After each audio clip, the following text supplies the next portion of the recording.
Someone who did stop and help, but it was in Los Angeles, not here, was our next guest. After discovering that 60-year-old Irene McGee, Smokie as she's known, was sleeping on the street every night, Elvis Summers decided to build her a house. This extraordinary gesture attracted worldwide praise, and now Elvis is hoping to do the same for others in need. Well, Elvis and Smokie join us now live in LA. Good morning to both of you. Good morning. Lovely to see you both. Thank you so much for coming and sharing your story. It's an extraordinary tale that you've got to tell, Elvis. What was it that made you decide to help Smokie? Really, it's just what we should do. Simple as that. OK, fair enough. But you got to know her because didn't she live nearby and you got to know her and chat to her on the street? Indeed, yeah. She used to come by and ask for recycling, which I told her I'd save for her, and I just started, asking her questions, getting to know her. And once I found out that, she really didn't have a cardboard box or a tarp or anything, I just, that's not the world I want to live in. So you went out, and did you just literally go out, get the wood and design something that would suit her?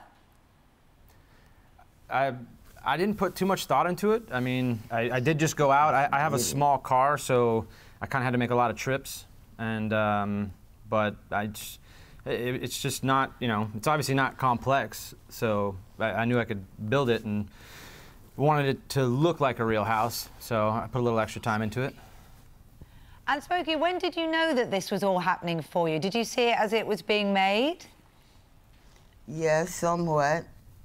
And what did you think when you found out that Elvis wanted to build you a house?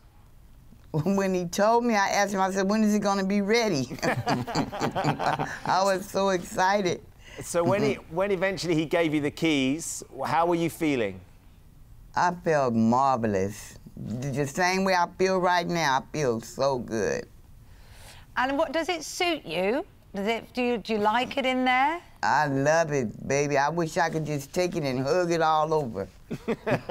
Elvis, it's been an extraordinary success, this, because I know that you set up a website and you've currently got something like $70,000 has been donated. And this is something that you're thinking about rolling out across other cities or other states, isn't it?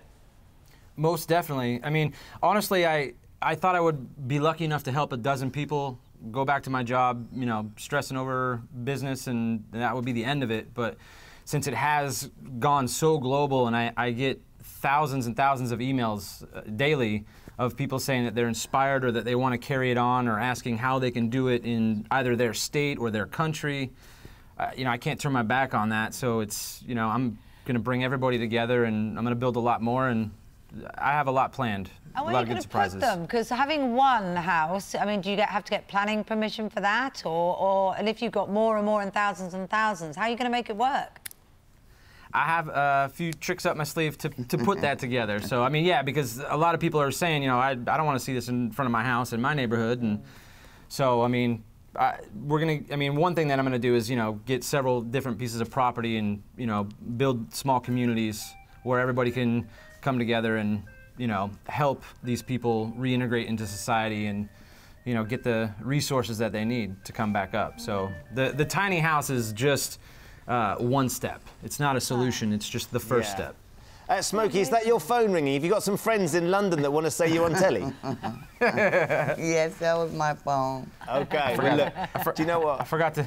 This is brand new for us, this live television studio thing. It's weird, so we're getting used to it. Do you know what? It's nothing less than you both deserve, because it's an extraordinary tale, Elvis. You've done an incredible deed, a wonderful act of kindness that I love him so much. Yeah, that's my guardian angel. Too right. We can see that, Smokie. Thank you so much for joining us, guys, and best of luck with the future and with all the plans. It's amazing, isn't it? Thank you. Thank you.